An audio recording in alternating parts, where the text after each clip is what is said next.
United Healthcare CEO Brian Johnson was shot on December 4th in broad daylight in New York City, and this led to a chorus of people expressing solitude and regret. Just kidding, everybody celebrated.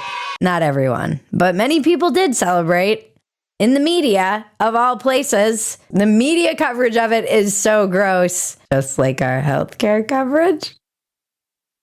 No, don't do that. Don't do that. Don't do that. Don't do that. Don't do that. You ain't got to do that. You ain't got to do that. I'm Bridget Phetasy, and this is your Dumpster Fire. Welcome to Dumpster Fire, where we make burgers out of your sacred cows. And this week, your sacred cow is maybe healthcare? So wrong. It's so wrong to make these jokes. I want to go full Ari Shaffir and make all the jokes that would get me canceled, although Maggie alleges that no one will cancel me because no one's listening to me. So it's a blessing and a curse, you see. Well, let's be nice. Yeah. Let's be nice. We don't have to go there. I mean, you're not wrong. It is a dumpster fire, though. It's an appropriately named show. Even when it's serious, it's also a dumpster fire. Truly. We can walk and chew gum at the same time, folks. We can call this an abhorrent act of crime and feel bad for his widow and his children and be against this kind of just gross murder. And we can also talk about how there's a problem in the American healthcare system that was clearly revealed in the wake of this tragic murder. First of all, I feel bad for the kids of this poor guy who got murdered because now this video is out there forever and they're never going to escape it as long as they live. So let's just take a moment and think about how horrific that is for anyone who gets murdered publicly now with these videos. It lives forever. It's part of our dystopian Black Mirror society that we live in. Then everyone in America goes true crime immediately. People are like, this was obviously a hit, it seems like an assassination attempt, and this is a professional hitman. And then you had the other side of people who are like, no, it's not. If you were an actual operator, you would have gotten this right. And you have people diagnosing it. It's like so crazy, these news cycles, because America's so addicted to true crime. And now you can just like do it in real life. And then it came out that some of the bullets were engraved with words like deny. And then it came out that he stayed at a hostel. And then the hostel screen slate was having a film festival, and we were putting people up in this hostel where the alleged shooter was staying, and they put out this insane tweet that was like, this hostel totally narked on the shooter, and we won't be sending our guests to that hostel. First of all, I know you're a commie because you're putting your guests up in a hostel. All right. And then they said, do landlords next. So the class war is fully here. Just last week, I was talking about how the culture war is evened. And where does that lead? Well, it probably leads to a class war. I have a lot of thoughts on this matter, and they're not all coherent. So bear with me. The impulse to celebrate when someone has died or has been murdered or has been attemptedly murdered, like in the wake of Donald Trump's almost assassination, has become a prominent feature of the left, something I've been raging against tweet by tweet, fighting the good fight like we do on Twitter for years. And saying, if you can't apply your principles to people you don't agree with, your principles are garbage. If your instinct is to dance on the grave of someone who just died publicly, you might want to see where you've lost your moral compass. There's a lot of this instinct to just be like, ding dong, the wicked dead, the witch is dead, the wicked, I don't even know why I don't know that song. I should. Certain people, leftists, will openly celebrate the murder of this man. Now, that is ghoulish. It's not okay. And I don't understand it coming from the people who constantly talk about how it's the rhetoric people, this dehumanizing rhetoric. Well, what do you think is more dehumanizing than celebrating somebody's death because you feel like they were on the wrong side of some political issue that you're on? The whole framework, the whole ideology is I'm the good guy, you're the bad guy. Anybody who is not agreeing with me is terrible, and you deserve to die along with your family and anyone associated with you. That is a dangerous mentality. Call me crazy. I don't think it's great. I don't think it's great for society when you're like, our vigilante justice is justified and yours is the downfall of society. I also don't think it's great when you're out there and you're saying everything is this oppressed lens. If you are the oppressor, anything that happens to you, you have it coming. You can be murdered. Your family has it coming. Your friends have it coming. Your friends of friends have it coming, and on and on and on. It's a very commie mentality. Then on the other side, you have the oppressed who can do no wrong, who are completely innocent in all things, and they are justified in any kinds of violence or any kinds of actions that they may take, no matter how murderous and criminal they are. I'm not even going to mention some of the people who were the most egregiously disgusting about this, because I think a lot of them are just attention whores, and the only way they stay in the media is by constantly engagement farming in the worst possible way and getting this kind of attention for saying just completely bonkers, insane things. The fact that you feel perfectly comfortable openly expressing your glee about someone being murdered or somebody nearly being murdered does not make you the good guy. And because social media exists, it seems like it's more mainstream than it actually is, whereas it's not mainstream. Most people find this kind of behavior disgusting and repellent, and most people wouldn't engage in it. It just, all of this kind of stuff bubbles to the surface on social media because that's the incentives that drive social media. We're in a loop. We're in a doom loop. And the poors are revolting.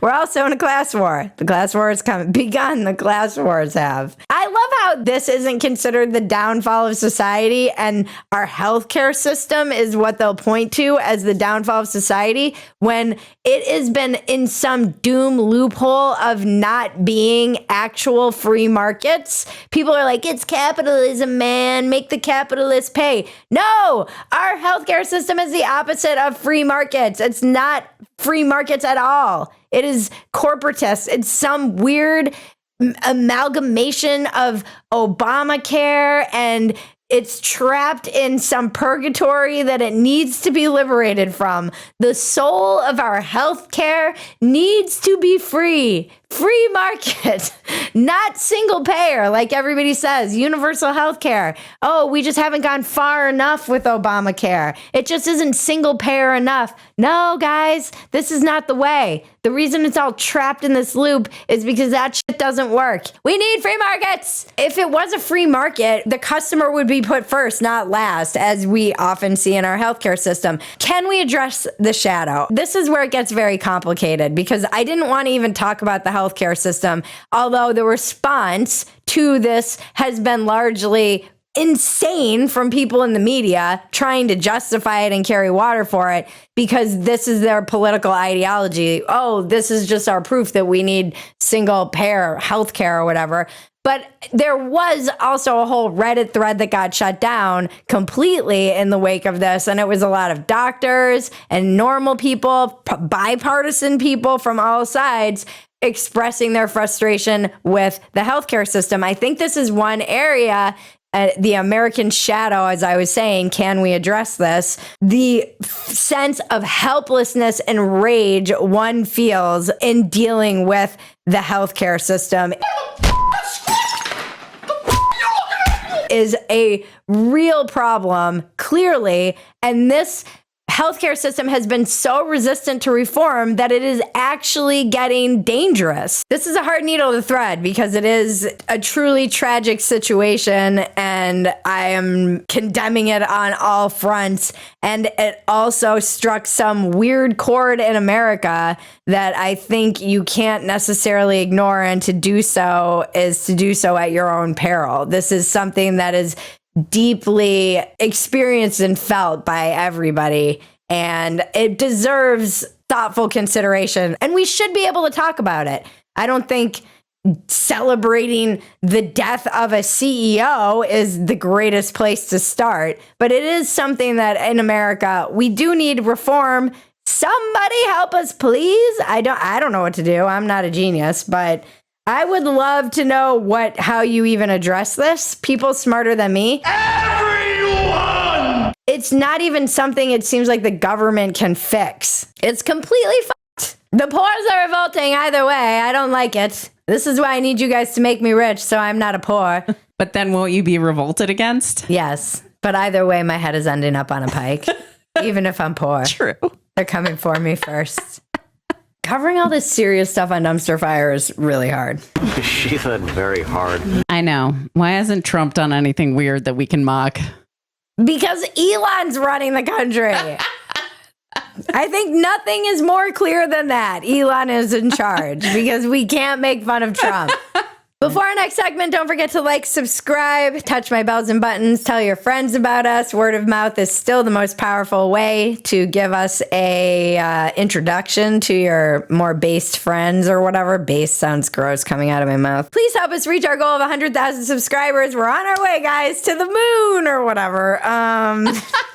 All I'm trying to do is find 100,000 cool Gen Xers who get it. Here's the thing. Gen X gets it. They know how to chew gum and walk.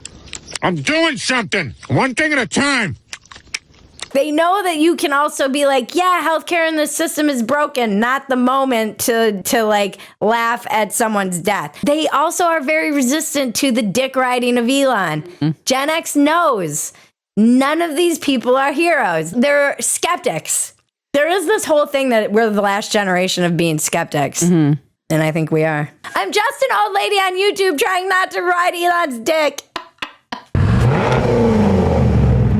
You have to stick around through the ad to see our weather report. Sorry, guys. Them's the rules. We all know how hard getting in shape can be. We all struggle with it at one point or another, most of us. That's why the Caliber app has been life-changing for me. Caliber is a strength training and nutrition coaching program that's completely personalized to you. Through their app, you get paired with a personal trainer on a fitness program and nutrition plan, completely customized to your goals. I've always been intimidated by weights, and I've never known what to do when. I don't know what cuts are. I don't know any of these things. I don't know any of the terms. They just basically lay it out for you for the week, depending on what your goals are. And every workout is broken down into sets and reps. And the app gives you videos of how to do the exercises, what muscles you're working. It has little tips for each exercise. It's so easy. We've arranged a special deal for our Dumpster Fire audience where you get $100 off for the first 3 months, and you get a 30-day money-back guarantee if you're not happy with the program. So click the link below to get signed up, caliberstrong.com/dumpster. That is caliberstrong.com/dumpster. Go into the new year feeling strong. Now let's check the weather with Jimena Cordoba.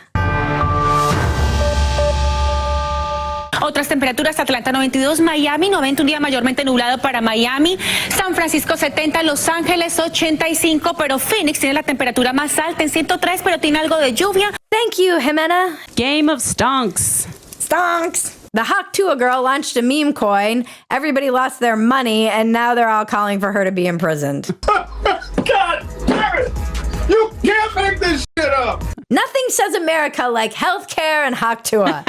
In the same episode. It really truly is the American story. Someone had a tweet that was like, woke up in the middle of the night because I can't believe she didn't call it Spitcoin. Yeah, I don't understand crypto, but this all seems ridiculous to me. Crypto's completely unregulated. They're probably going to try and regulate it because of stuff like this, but it's still completely Wild West territory. And honestly, if you lose your money on a meme coin, you deserve it. What does Matt Damon say on that Bitcoin commercial? Fortune favors the brave. My dad said he listened to Matt Damon and lost all his money. Everybody knows that this is the deal. It's like a rug pull scam. They inflate the coin, the investors pull out with the money that everybody else invested, private investors and public investors, and then everybody is left holding the bag. Imagine telling your wife you lost your house because you invested all of your money in the Hawk Tuah coin. Why would you think the Hawk Tuah coin is going to make you money? I don't understand that. I think a lot of people try and time the sell though too.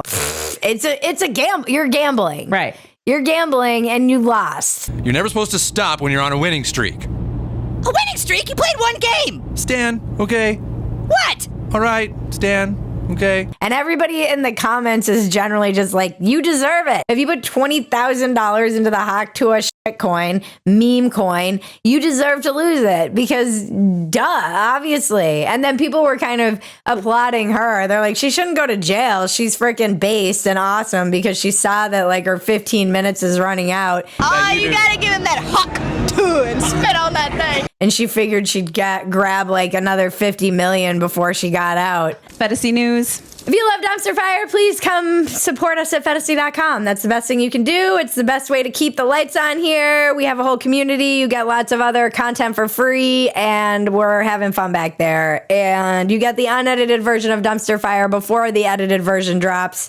This one will have lots of stuff. Lots of stuff that was cut out of the edited version. Because Bridget was talking about riding Elon's dick. Housekeeping. We moved Walk-Ins Welcome off this YouTube channel, so please everybody go subscribe to its own YouTube channel. That will help us. It's the Walk-Ins Welcome with Bridget Phetasy. The link is in the description below. And we're running a holiday sale until December 15th so that you can get your orders in time for Christmas or the holidays, whatever. Wait. 20% off orders of $50 or more for the general public. Use the code MaryPhetasy to get your merch, and that is on all of our older merch. We also have new merch. We have the women's hoodie redesigned. We've got pajamas. Every year we release some. So get in there, buy some Christmas gear, Dumpster Fire it up. Thank you to everybody who makes Dumpster Fire possible. Thank you mostly to you, our viewers. Thank you for being in the chat. Sorry I was not here this week. I am right now on stage telling jokes at this very moment. Isn't that weird and meta and crazy? Like I'm talking here, but also talking at Mothership. It's like weird and my brain is going to explode. And hopefully people are laughing in both places. Not a chance. See you on Wednesday at 8 p.m. same time. And now to cleanse your palate, the internet is glorious. I liked it. I was good at it. Remember, life is absurd. Don't take yourself so seriously. Take the work seriously. Don't take yourself seriously. This has been your Dumpster Fire. I'm Bridget Phetasy. Now make me rich so I'm not one of those pawns. So you can invest in the Hawk Tuah meme coin. So I can run from the paws during the revolution. And the unicorns dance while the world burns, world burns.